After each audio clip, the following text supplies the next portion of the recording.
ese AI izagutwara akazi cyangwa se izadutwara akazi? Icyo ni ikibazo abantu benshi tujya twibaza, kuko turabona ama AI ari gukora ibintu bigiye bitandukanye, ibintu abantu bakoraga AI irimo irifashishwa mu kugira itemo kubikora. Nk'urugero, ejo bemererwa gukora website nkoresheje AI, aho AI yabikoze mu minota itarenze 5.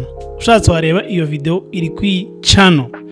Mu gihe website uyihaye undi muntu byamufata nk'ukwezi kugira ngo ayubake.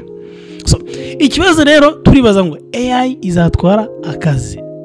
Ngere ku giti cyawe ndumva tutagombye kwibaza ngo ese AI izatwara akazi, ahubwo twagombye kwibaza ngo ese akazi AI izarema harimo akanye, kubera ko ubushakashatsi bugaragaza ko muri 2030 AI izayamaze gucreatinga utuzi miliyoni 11. Ikibazo kigomba kuba ese nkuko tuzi 10 miliyoni 11 hazaba harimo akange ndimo ndagira ute ndakuraho amafaranga, kuko uko byasa kose buri technology yije hazaho bakajorite ni babantu badashaka kugena n'impinduka, abantu badashaka kwiga AI, abantu badashaka kugira ubumenyi kuri AI kandi ibintu byuzuye hano hanze. Nta rwitwazo, bino bintu nta munyabwenge ubiriho, twese byaje bitugwirire, ube minister, ube umunyeshuri kuri kaminuza, umunyeshuri wese, twese turimo turagira ite turabyihingamo tukiga kugira ngo tuzaseke waringa akazi kacu, kugira ngo n'akazi izi AI zigiye kurema tuzagira ite tuzabonemo akazi